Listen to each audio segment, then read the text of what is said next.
And now, it's time for another Dice Tower review with Tom Vasel.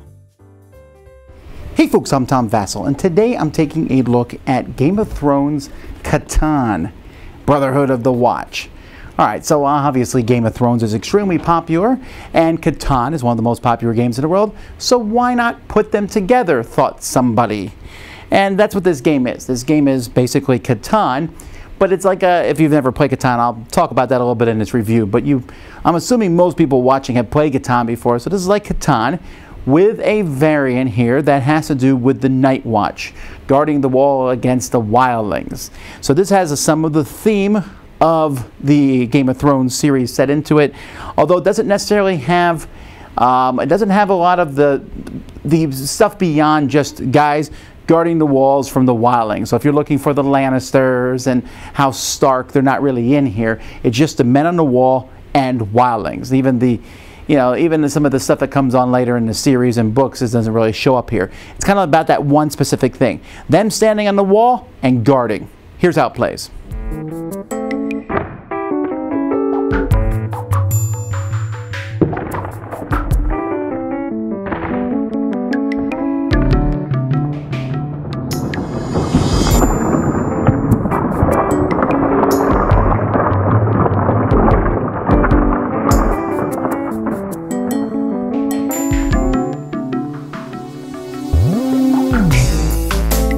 Okay, so first let's talk about normal Catan. If you've never played Catan before, each player is going to start with 2 settlements on the board at the intersection of these hexes, which have different numbers on them.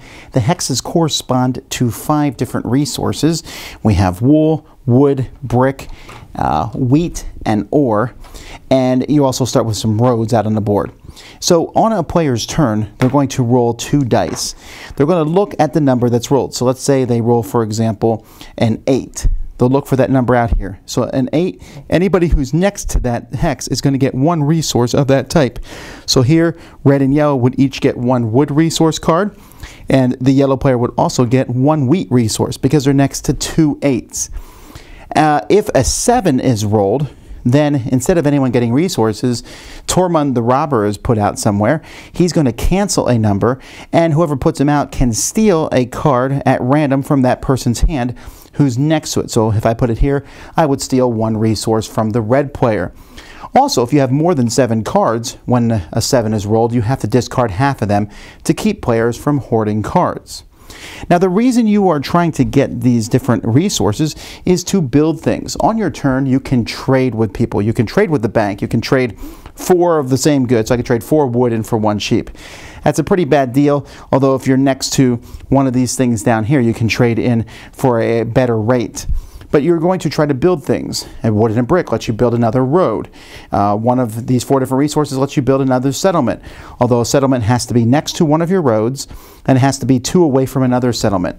A keep lets you upgrade one of your settlements, and you'll take it off the board to build a keep. Keeps are good because they're worth more points, and because when the number is rolled next to a keep, you'll get 2 resources of that type. Or you can buy a developmental card. So you buy them from this pile here. Some of these cards are going to let you move Tormund on the board, and some cards are worth victory points. The goal of the game is to get 10 victory points. You're going to do so. Each settlement you have is 1 point, so you start the game with 2. If you upgrade to a keep, those are going to be worth 2 victory points. If you ever get a road that's 5 or longer, you can take the longest road, which is worth 2. And if you get a longer road than the person who currently has this card, you can steal it from them. So this will go back and forth. And if you have the largest patrol, you'll get 2 points. Many of the cards are called Ranger Patrol. When you play them, they let you move the thief on the board, but also can get you this. So between this, and building settlements and roads and getting some victory points from the cards, the first person to get to 10 victory points is the winner. Now, most of you probably already knew that, so what does this game add when you play with the wall? So first of all, we put these 4 wall pieces here. Each player is going to start the game with a guard on one of the wall pieces. So let's place these guards from the 4 different colors out here. You'll also notice there's a whole pile of wildlings here. We have normal wildlings, we have giants, and we have climbers. Now, players on their turn are going to be rolling 3 dice. These 2 6-sided dice and a 12-sided die. The 12-sided die matters for these camps back here. As time goes by, you're going to wildlings are going to be showing up on these camps. I'm going to move these walls for a second so you can see. And when I roll a 12-sided die, if I roll one of the numbers that's shown here on the board, so this is a 1 or 2 or a 3, if a 1, 2, or 3 is rolled, then whoever's at one of these camps is going to move forward. And when they get to the wall, something's going to happen. If they're a giant and they get to the wall, they will kill the first guard there. The giant is also taken off the board. If there's nobody there, then the giant is going to get through. If they are a wall climber, where they have these little pickaxes here, they will just jump over the wall and land on the first number that's not already covered up by another wilding. And if they're just a regular wilding, then they're just going to stay there until there's more of them than there is defenders on the wall. So you don't want there to be too few defenders on the wall, or else they will bust through and just come onto each hex here. That will also cause a wall breach.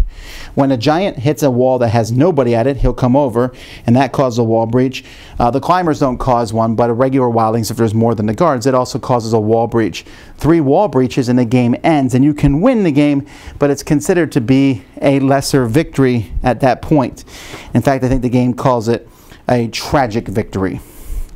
So what else changes besides these guys coming? Well, how do they even get on the board? Well, every time a player builds one of their settlements or keeps, you're going to have these on the board in front of you.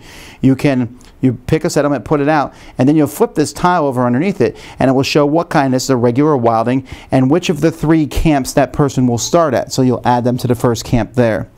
If you put a keep out, you'll be adding 2 of these guys. So this adds 2 regular wildings, one to the camp with the hill, with the huts, and one to the camp with the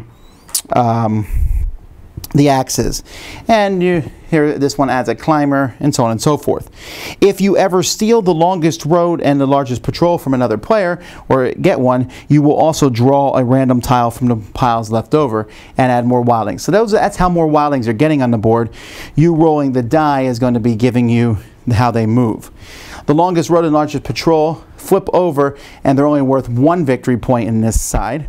But if you get 3 guards on the wall, guards are now something you can build, then you will get a victory point. And if you get 5 guards on the wall, you'll get 2 victory points. However, guards can be killed by giants and by the wildlings busting through, so you have to keep your eye on that. The game is still to 10 victory points, but there's also one other major change to the game. At the beginning of the game, each player is going to start with one of these cards, different characters. Samuel Tarley, Melisandre, different characters that you may recognize from the books and or TV show. When you use one of these characters, let's say I'm using the Lord Commander Mormont here, this lets me demand a resource from 2 players. They have to give it to me, then I have to give them a card back. I can use this on my turn. When I use this, I have 2 choices. I can either flip it over, which means the next time I use it, I have to get rid of it, or I can get rid of it and take one of the cards next to here. So I might say, oh, I definitely want to take Samuel Tarley if he's available, because this one says if I don't get any goods, when someone rolls the dice, I still get a good. But each card can be used at maximum 2 times. And these cards are going to change the game. This guy lets you switch a card for 1 to 1. This person lets you move a road. This person, when you build a guard, you can use a different resource. Melisandre, when you draw cards from the top pile, she draws the top 3 and picks one. Benjen Stark here gets rid of a wildling from a clearing or a camp. Ygritte gets rid of a wildling in the gift in this area here, which is, as far as I can tell, the only way to get rid of these people, because these people block numbers. And if there's 8 or more of them out there, that's another way the game ends in tragic victory. So the true victory is if someone gets 10 victory points. A tragic victory happens if there's been a breach of the wall 3 times, or if there's 8 or more wildlings in this area here called the gift. When that happens, whoever has most victory points wins. And although everyone could lose if there's like a multiple tie, which seems unlikely. That's pretty much it. Okay, so first of all, let's take a look at these walls. These walls are great pieces. They're really good quality. They look nice, but they're slightly problematic because if you're sitting on this side of the board, you can't if you're sitting on this side of the board, you can't see these numbers very well. And if you're sitting on that side of the board, you don't really see these arrows. Now the arrows aren't so big of a difference, but the numbers are. And I like the walls. They look really cool, and the guards are great. The minis for this game are really well done. I mean, these giants are great. The problem with the giants is they kind of just come out, hit the wall, and bounce off. There's a lot more, I think, than you'll ever need in this game, and I almost wish I could use them for something else. But every once in a while, a giant might get out here onto the land. So those are pretty cool. The things are pretty nice. The colors, I think it's odd that they use a dark blue and a black color in the game. But everything fits together on the board pretty well. The only problem I would have with the board is it's a puzzle piece board, so it didn't fit in as nicely as I would like it to. The game does come with automatic inserts, though, like many of the Catan games do these days. The cards are bigger cards. I'm used to the cards being smaller these days. And they're okay quality, although they're not letting finish. And I think they're going to get beat up pretty well if you play as time goes by. The board is kind of a set board. There's different setups for 4 or 3 players, and I guess you could change the numbers and resources around, but they have it kind of set up so that the high numbers, the good production numbers, are at the beginning. The tokens are fine tokens here. The boards here are really nice. This is the base one, which I doubt anyone will ever play, and this side here has all the build costs and everything, so it all looks pretty good. The whole thing is a very nice production. Okay, so here's the thing. I like Catan, and a variant of Catan is something I'm going to like. So I enjoy this variant. Is this variant that much different than other variants? Well, I don't know that it has some differences, but nothing here particularly makes it stand out per se, but there are some things I really like. First of all, as I mentioned, the component quality for the game is really well done. I like the miniatures. They look great on the board. I really like the character cards. Now, this is something they actually introduced in Star Trek Catan when that came out a few years ago. So they're doing the same thing here, and that adds a lot to the game for me. Having that card that gives you a special ability, and then you can use that ability and once and maybe twice and pick another card with another ability, it keeps you interested in what's going on in your turn. Like, well, I don't know what else to do, but I'm going to use this ability and get a new one. And that works and also adds a little bit of flavor. Although, oddly enough, and maybe I missed it in the game, but there's no Jon Snow anywhere in this game. There's his girlfriend, there's Lord Mormont, there's his best friend Sam, but I don't see Jon Snow. And that seems really odd that he's not here since he's pretty much the main character. But maybe this is, no, it's not even after. I'm not going to spoil anything. It just seems odd that he's not in the game, unless he's a promo card or something somewhere. But you do have these different characters, and so the characters are here, and the characters kind of do a little bit. I mean, it's not strong theme, but the theme is there. Having the giants be really tall and come up to that wall, that's cool, and that adds some of that theming too. I don't think you should buy this game if you've never played Catan before. Just buy Catan. You say, but I want this. But see, the problem with this game, and this is one of the small problems I have with the game. I have just a few, and it's basically there's 2 rule books for the game. You have your how to play and then your rules reference. Well, this is really intimidating for new players. Now, I know Catan started doing this and stuff, but it's just kind of, there's just a lot of rules here, and the game is really not that complex. In fact, the movement of the wildlings, I read the rules multiple times before I finally figured it out, and I was like, oh, that's how it works. And it wasn't that complex. I just felt like the rules made it seem more complex than it needed to be. So let's talk about the wildlings moving. The wildlings move when you roll the die, although it's kind of weird. You're rolling this die at the beginning of the game. There's no reason to. They haven't shown up. But once they show up, you roll the die. And on a 10, I think it's 9, 10, 11, 12, nobody moves. Otherwise, they move. And it's random. You're not sure where they're moving towards. You need to have guys in the walls. When they jump the walls or break through the wall, then they're blocking spots on the board, which is really annoying. And you need to get egret to basically get rid of them. And so it's kind of this cool back and forth. The guards on the walls, now the whole point of the books is they have to send guards to these walls. They have to send criminals there because no one wants to go to this area. In this game, you definitely want to send people there because it gives you 1 or 2 victory points. You can lose those victory points if some guards fall off the wall and die, but for the most part, you want to get guards there. 2 victory points out of 10 is a lot. So we never really had problems with like, oh, no one's guarding the wall here. No, people want to get their guards out on that wall. Now, obviously, you want to guard spots that are where your settlements are. And I did like that aspect, and I also like the fact that the setup here that the game had, the richer stuff was near the top. So when someone breaks through, we got to get rid of these people if we can. So that was cool, and that was thematic. I do worry, though, because they're like, hey, play Catan first. And someone who's new to the Game of Thrones Catan is going to open this box and go, okay, I'll play with Catan. And they start playing, they're like, wait a minute. I'm not using any of the wildings. I don't know any of these characters. What does it have to do with Game of Thrones? The basic game literally has nothing to do with Game of Thrones. And so that's problematic. I almost wish they had just said, here's the whole game with this variant right up right front. I don't think it's that complex.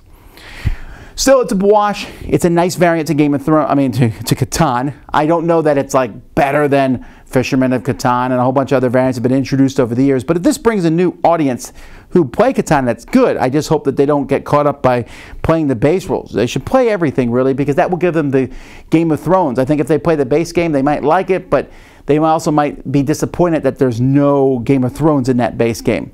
But it does add the characters, something I like a lot, and it also adds a little bit of tension about people breaking through that wall, and the game is the slightest bit shorter possibly than a regular Game of Thrones games. Anyway, check it out. That's Game of Thrones Catan. Dice Tower Judgment approved. Thanks so much for watching the Dice Tower videos. Find more great videos and reviews, as well as our top-rated audio podcast at Dicetower.com. You can also find other great shows at Dicetowernetwork.com. I'm Eric Summerer, and you've been watching The Dice Tower. The Dice Tower is sponsored by Cool Stuff Inc., where you can find great games for great prices. Cool stuff in stock. Check them out at CoolStuffInc.com. Shut the door!